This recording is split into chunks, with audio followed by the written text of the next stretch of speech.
Building Legendary Leaders podcast requires more than a conversation. It takes action, research, and collective wisdom. If today's episode resonated with you, we'd love to hear your insights. Join the conversation and help us shape the future together. We'll be back with more stories, strategies, and real-world solutions that are making a difference for everyone. In the meantime, be sure to subscribe, rate, write a review, and share it with someone you think would benefit from it too. Thanks for listening, and see you on the next episode. Welcome to another episode of Building Legendary Leaders. I have an amazing guest today. She started her career on Wall Street, and that wasn't enough pressure, so she moved to the higher pressure of high-tech leadership.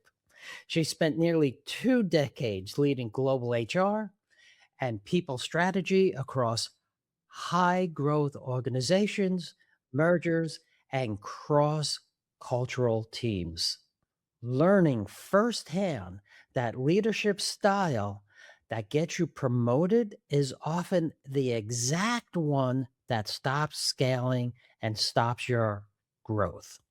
Built her leadership philosophy around the idea that people perform better when they feel trusted, challenged, and genuinely supported outside of work. She's a marathon runner, a world traveler, an adoptive mother of a daughter from China, and all those experiences deeply shape how she thinks about resilience, empathy, and leadership.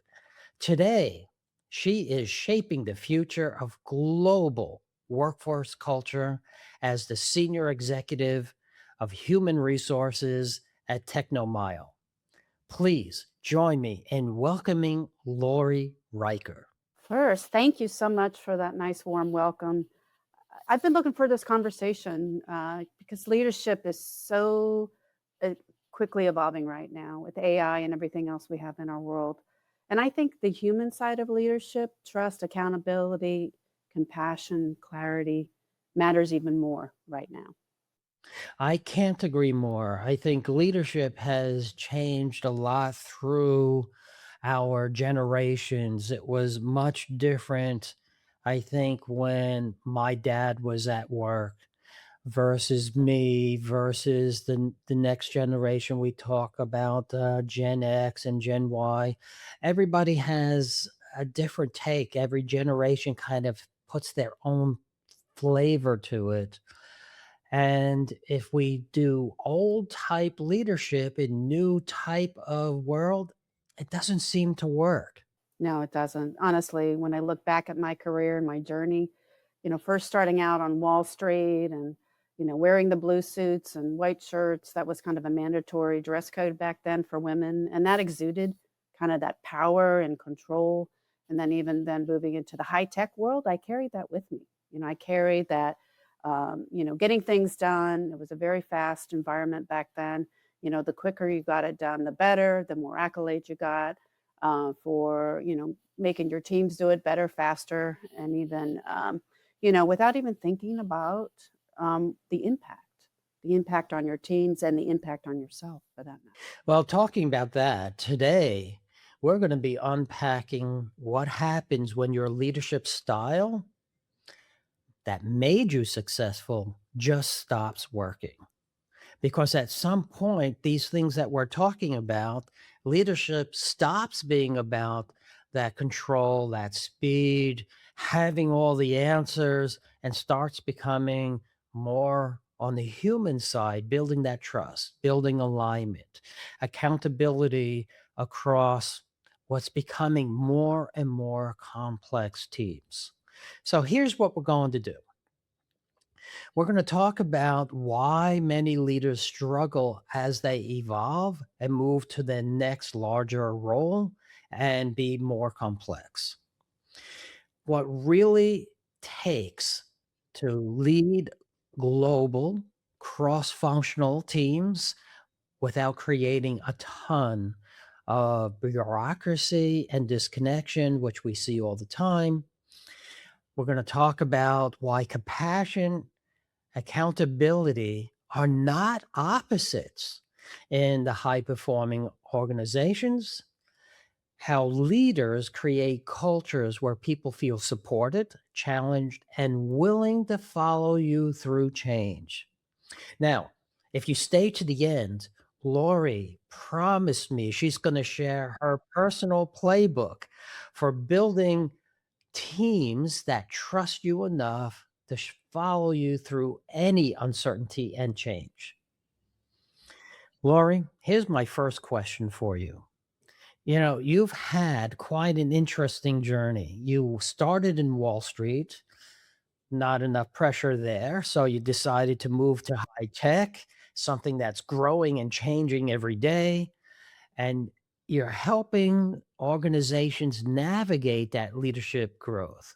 If you look back over your journey, what stands out most of how your leadership style evolved along the way? That's a great question, Jim. If as I look back, I see, the blue suit woman who had mentors, who was following her leaders and the way that they led. And for me, again, as I mentioned earlier, it was really about control, get things done, in the fastest way possible. And the human side, or bringing humane into leadership back then, was not really even thought of or talked about much. So I think the change came when I had more global leaders, more global teams in my purview, and realized we weren't really accomplishing anything more with more people.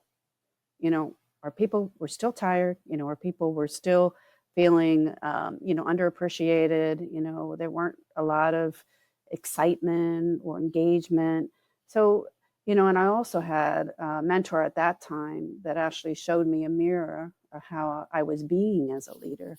And that being as a leader, as I mentioned, was just driving forward, driving those accountabilities, driving to the next goal, to the next goal, to the next goal.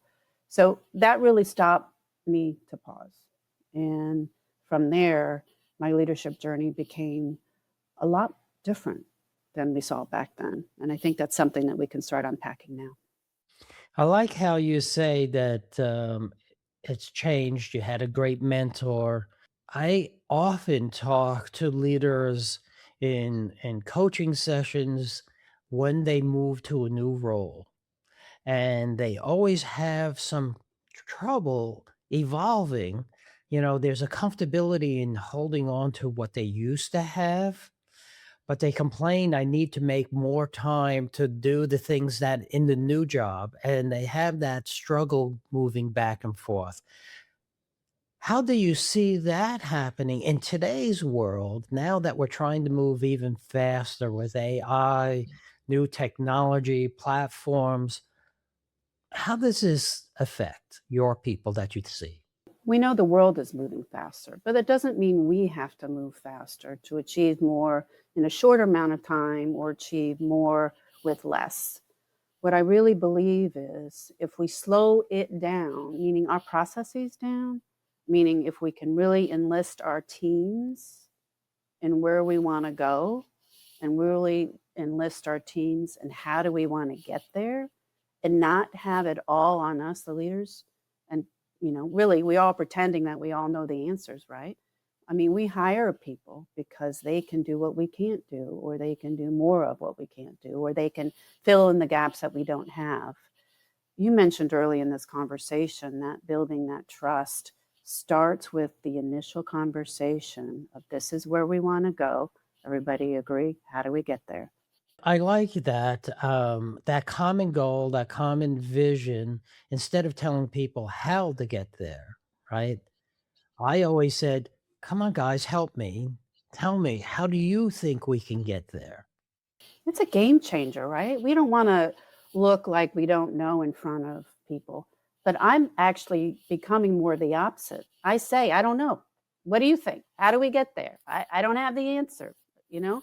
And to really have that sort of vulnerability card leading creates such a trust with your team because that's a connection, right? I don't know.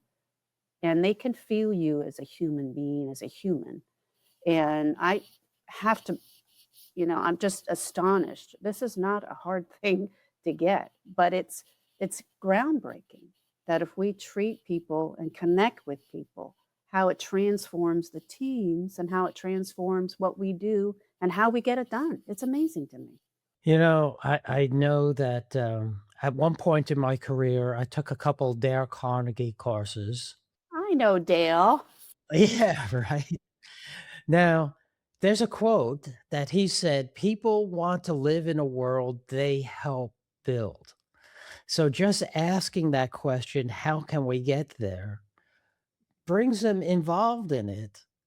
Jim, and again, it's not rocket science. Leadership isn't rocket science. I think we make it more complicated. We're using AI tools to help us create, the data grids, the data variances, and, everything we need to know. But we cannot forget the human part. And we cannot forget that, we do it together. So tell me something. Do you have a story of somebody who had a hard time and what was their moment that turned the switch of their leadership? So there's one woman, an example, again, came from a fairly high tech industry, not fairly, it was very high tech industry. So I had very similar mindset that I used to have was, I'm setting expectations, I'm making sure people understand what I want done, when I need it done, but I'm not getting, the innovative ideas or creative ideas. People are late on their accountability activities. And I just said to her, have you actually sit and had a conversation with any of these people, of any of your team? Have you actually asked them how they're doing? What's going on in their lives? And she looked at me again, like I was, what? So again, with that mindset of leadership, that transparency, that being real, that being present, you know, is foreign to so many of us. And it had been foreign to me, but it makes such a difference. That turned the switch for her. I was being her mirror at this time. I replayed back, well, this is what you're doing. This is what you're doing. In Einstein's quote, you keep doing the same thing, you get the same results. So anyway, and right now, I mean, she's one of the top leaders of that company. And it's just, again, it's, being her mirror and showing her how she is, who she is, and how she could be. There are so many times that we tell people to step up and lead, but they don't know how to lead yet. They're good at whatever it is, the technology, writing code, accounting, whatever their thing is. We ask them to step up and lead, but we're not always giving them help to do that, to make that switch. So they copy whatever was above them, which may not be the best example because they had the same problem. Jim, I've seen this over and over again. And even in my one of my current environments, I actually facilitate leadership skills training. One of them is effective feedback. What is effective feedback? That's what I say. What is it? And why do we need it? It's actually one of the most poignant tools we can use as a leader, and it doesn't cost a dime. It doesn't cost anything. So, it's about, gosh, Jim, really liked, that report that you created. Really need a little more detail if you don't mind. And oh, by the way, how's your wife feeling or whatever. But it's, the effective feedback is really making sure you're pinpointing exactly what you observed as their behavior, you know, good, bad, or indifferent, and then pointing them in a direction of where you want them to go. So, this wasn't quite what I wanted, being transparent, appreciate the effort, wasn't quite what I wanted. This is what I want for next time. When can you get it done for me? And make sure you have that accountability piece and then let me know when you get it done so I know. I mean, just 3 or 4 simple steps. But again, simple tools that you're right, leaders don't acquire, sometimes when they step into leadership. So when they stepped into leadership, they they got into a new rhythm. They're trying to hold on to things. Sometimes it feels like you have a tiger by the tail, but organizations grow. We grow across different time zones, different countries. The cultures are very different. This is where I see often leaders lose alignment without realizing it. How do they pull this all together in your opinion? Well, there that's just another complexity, but it's not insurmountable in the sense that you have to realize they're still humans, right, on the other side. And I think, if we create clear expectations, no matter who they are, and help them do their jobs and step out of the way. I mean, that's part of what trust is and trusting people. And, again, I have people in India, I've had people in Switzerland, Sweden, all over the world. And I've had to trust that they can do their job. And believe it or not, when I trusted and I believe that Jim can do that job, 99.9% of the time he can. And he does. So they get there. How do you help them get there? Um, Leaders, it's a lot of coaching. I have sat in one-on-ones, so hear them, what they talk about. I really do insist. Their managers, leaders have one-on-ones with their teams on a regular basis. And, I hear, that they're going right to the meat, right to what, this is what we need, instead of really warming up their teammates or having that general rapport. Again, that connection, Jim, is so important. And it makes such a difference. I have a team in India now. I talk to my team, you know, every morning. First thing I say is, how are things going? What's happening? What's going on? And you can almost feel the sigh across the pond. And then we can immediately get to what needs to be done. And believe it or not, that innovation, I say a lot of time, I don't know how to do this. What do you think? What are your thoughts? And it spills out of people because I trust them. I believe they can do the job. So what I'm hearing through this is asking questions is a lot more powerful than giving statements. Jim, you hit it right on the head. Yeah. Yes. And be curious. Like, really? You think that? How wow, how do we do that? How does that work? Again, that's the curious, being present. It's all of the, high EQ model of being a good leader. So um, those questions are certainly insurmountable, as I've said earlier, in getting people to where you want them to be and where you want them to go. I mean, we are silently guiding our teams, right? We are. If we say, hey, this is the fence we want to go to, and we say, how do we get there? What do you think? Is it a green fence, blue fence, or is it the fence? Include them as much of the process. We get to the fence, we climb the fence, and we get to the next fence, it's even higher.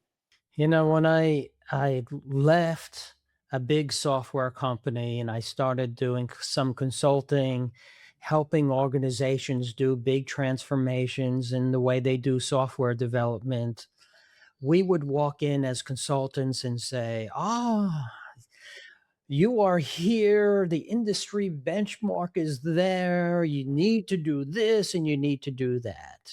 Sound like we know everything. The first thing that would normally happen is the client would tell me every reason why they are different and it will not work for them. I always call this the snowflake defense because they are just a different snowflake. So I started changing how I approach this and asked more questions like we were just talking about. I give some data. This is where we are. This is where the industry is. Here are some different things that I think might be important to you. Let's talk about what you want to get out of this and where this is. And I'll ask questions. How does this work for you? What about this for thing? And half the time they get to the exact same place, but now they're 100% bought into it because it's their idea. Exactly. Exactly. Yeah, exactly right. I mean, and that's what I mean, the silent guiding, right? Because you've already told them this is where we want to go, right? And it's up to them then, if you let them, to make it happen and create the roadmap to get there. That question really allows your teams to let you know that you're really interested in what they have to say and that you trust them enough to make this happen, right? Yes. So when I was starting my leadership journey and I went back to school for my MBA, um, the book, Marshall Goldsmith's book about emotional intelligence was still the height thing. In fact, they made it kind of a cornerstone of the executive MBA. So we're talking about emotional intelligence, and the words like empathy come out and compassion. And most people kind of start stepping back and saying in their mind, well, this lowers standards. In your experience in high accountability leadership, is that really true? I think it's quite the opposite, honestly. I think it's 100% the opposite. Um, you know, using the words empathy, and you don't even have to use the words, but, generally caring and trying to step into someone else's shoes doesn't negate the power of accountability, doesn't negate the power of helping people move forward. It actually supports it 100%. If you don't have that, you have seen it's not a high performing team. You don't have high performing teams without that. High performing teams do include the EQ, the empathy, the being present, and all the other pillars that really support the EQ model. So you can't do one without the other, to mine. I happen to very much agree. You can't do one without the other. As I talk to many leaders, I'll ask them, well, each of your people, you have one on ones with them. Yes. You do it every week. Yes. Well, what does this person want in their career? Oh, I don't know. We never talk about that. Yeah, I mean, we onboard employees, I've onboarded employees in all, companies that I've worked with. And one of the onboarding activities that I ask managers to facilitate is where do they want to go in their career? I mean, if there's not a place for them to go next, or where they can feel challenged in today's environment, we need people to feel like they can continue to be challenged, they continue to grow professionally, and it's really up to the managers to understand what that is and to help them to get there. Hmm. And when we help them get there, I always say, well, you need them to do things. Anytime you need them to do something, tie it together. Let them understand, hey, I want you to take an extra step in this. I'm going to give you a little bit more in this task because I know you want to get here in your career. Take this on a little more than you normally would because I want you to start practicing. I want you to start signaling that you're ready for this, and you can't do it unless you start trying it out. So let's do it here. Yeah, it's a very good point, Jim. You can't just say go take basket weaving and hopefully that's the next rung in your career path. But it really, whatever, most companies nowadays pay for certifications, education, but it does have to tie to something related to their job or to their next step in their career. And you're right, giving them that carrot, like, if we can, get you to complete this, this is what you can help us with next. And again, paint that picture for them, that is the next step in their career path. As I see and talk to people today, AI is coming in. AI is coming in. Things are moving, I want to say faster, but really not. Since my career started, we say you need to do more with less, you have to move faster. Yes, that's been true throughout the decades, but we have to use what we have. People tend to in that use that Venn diagram where we have technology, people, and process. Whenever there's a problem, they immediately go to the process and the technology because they're easier. And we think if we throw it at the people, that's enough. Or Google is my best friend. I can't tell you how many times I've heard that in the last, couple of years or a year. You know, and to your point, I'm not sure if it's moving faster, but I do know that things are changing, and partly technology, partly, what's happening in the world around us. But the main thing is to keep your teams engaged, you know, keep them understanding, be transparent, this is what, from a technology standpoint, AI everywhere is, what the company wants to move forward with. But if you also give them the why, why are we doing this change? What does it mean for you? Again, that helps them stay engaged. You're not just doing things, to make their lives difficult or to be more data driven, but it's, keeping them engaged in whatever process you facilitate or engage in moving forward. So I know I said engage 3 times, but that's okay. Well, I'm glad you said the word engage because I wanted to ask about that. We have different cultures, different people, different time zones, different whatever. Yet, through the decades, I've always heard this statistic that's gone up and down a little bit, but always that 70% of our people are at some level disengaged. 70% of our people are at some level disengaged. How do we get people to stay more engaged, especially during uncertainty in these time zones, instead of quietly disconnecting? Wow, that's a big question, Jim. And there's, there's lots of, there's lots of answers, right? And I think, from my perspective, it really comes down to making sure that you are connected with your team and everybody on that team. And everybody, is incented differently or, engages differently. And what engages you is probably different than what engages me. But it's our job as leaders to know, how do I keep Laurie in the game and how do I keep Jim in the game who have two different mindsets, skill sets, and they're valued employees. We really value them as employees.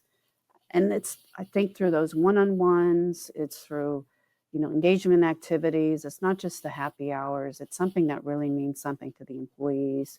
Incentives do help, no question, but it's really about, Jim, here, look at you and you look a little tired today. What's happening? What's going on? Take the rest of the day off or whatever. But it's imperative for any time that we go through as an organization that we stay connected with our teams. Otherwise, people will burn out and, as you point, disengage, and there's all kinds of reasons people burn out. So, we promised people that you were going to share your personal playbook for building teams that trust you. Here's the place. Go ahead.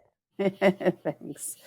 So, for me, and if anything sparked your interest today around the leadership growth or some of the things that I talked about, I'd love to continue the conversation.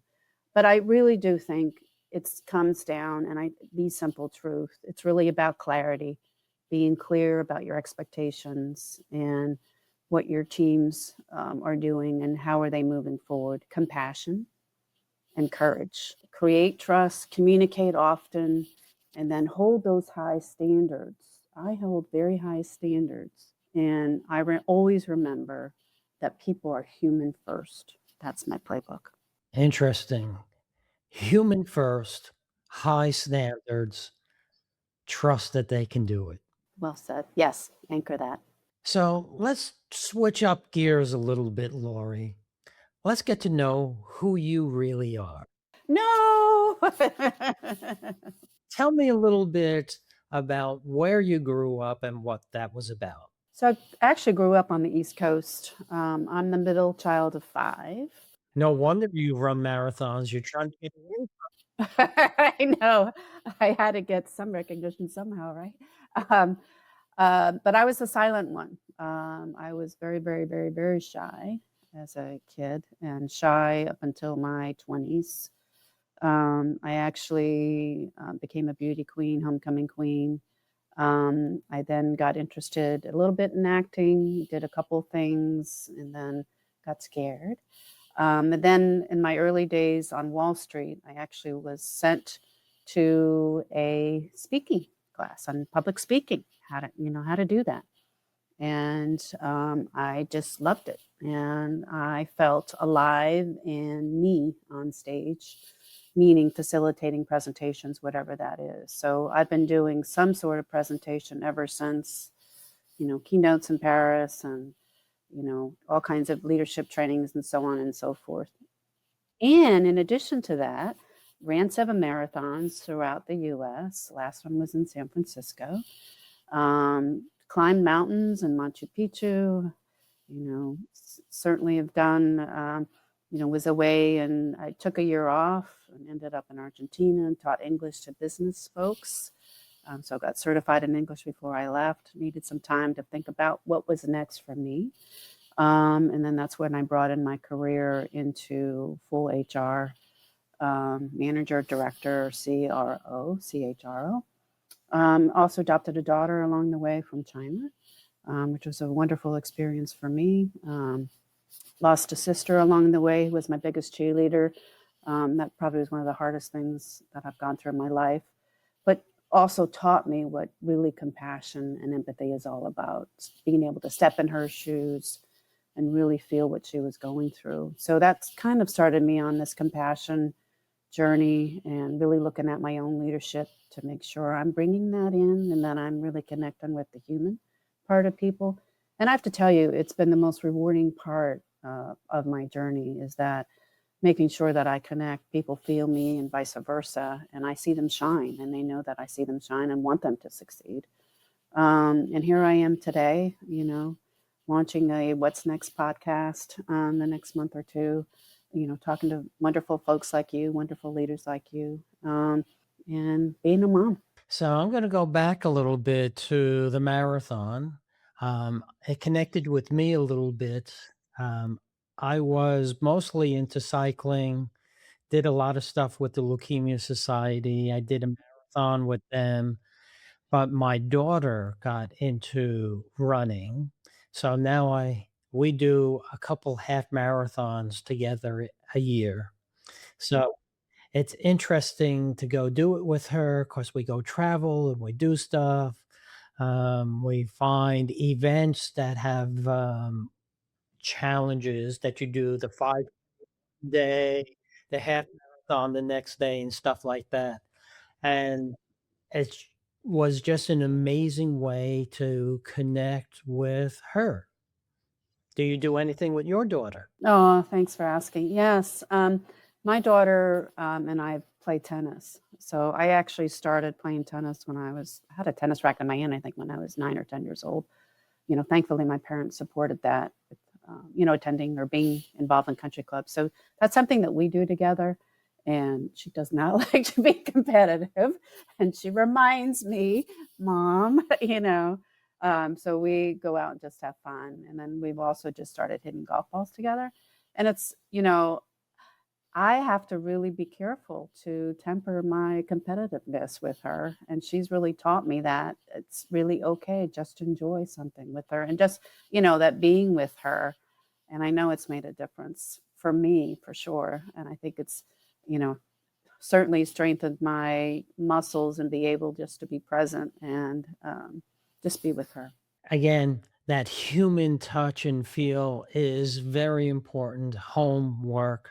So, for our listeners, if there's one thing you want them to walk away with, to try out on Monday morning, what would that be? There's several, but I think the one that stands out for the most is I'm gonna, I had different thoughts, but I think being present. If you actually have a one-on-one with one of your teammates or leaders, and then shut your brain chatter down, and just be present. Look them in the eye and just be and see what happens. It's a miracle and it's miraculous to see what unfolds with that being present with your teammates, leaders, so on and so forth. I think that is such great advice. When we were back in the office every day, and in my journey of leadership, when I started having one on ones, I turned everything off. I turned my monitor off. I turned my phone off so that I could be present. And I always said, we have two ears and one mouth, and we should operate in that priority. Jim, I congratulate you. That's really wonderful to hear. And not many leaders know that or actually use that as a tool, as a management tool. But that's very important. Good for you. Thank you. It is important to listen, where they want to go, what their problems are, work and otherwise, they're one person. So all this affects our morale and of our people and how they're going to perform for us. So let me ask you this, Laurie. People want to move this conversation forward with you. How would they get a hold of you? I would love that. And if you felt something spark within you today during our conversation, so there's a couple of ways to get a hold of me. Actually, Laurie Riker through LinkedIn is one way. I have an email, wncoachlr@gmail.com. That's wncoachlr@gmail.com. And then, as I mentioned earlier, be hosting a podcast. Podcast is What's Next. So stay tuned. We'll post a little bit more about that in LinkedIn. And yeah, look forward to hearing from you soon. So you want to talk about your podcast? Tell us what's coming up. So this is continuing this conversation. I really want to hear from leaders who, have been through similar journey as me, really interested in either how do they be a more empathetic leader or more, whatever their term is. So I want people to join me and tell me about their journey through their leadership. And then, me help them to understand what's next for them. And maybe it's having, creating a different mindset or, using a different tool in their own leadership. Or maybe it's not even leadership. Maybe it's totally something different, which, some of us are headed in a different direction. So it's whatever that is. But I want to hear about you. I want to be present with you in your own leadership journey and to help you understand what's next. And when will this podcast start? I'm going to start it in 2 weeks. Congratulations. I can tell you, starting this podcast, as much work as it's been, because it is work, of course, it's been a lot of fun meeting so many people like you, having conversations. It's nice being present with you and just sharing a little bit about my journey. You made it very easy for me. So, again, I want to thank you for that and thank our listeners moving forward. So, Well, you're very welcome. So we're going to close up. This has been another episode of Building Legendary Leaders. Remember, the community of leaders is not going alone. As we move higher, it gets a little lonelier. Join in. This is a community. If you get something out of these podcasts, pass it on to somebody else. Until then, in the next episode, you have a great day.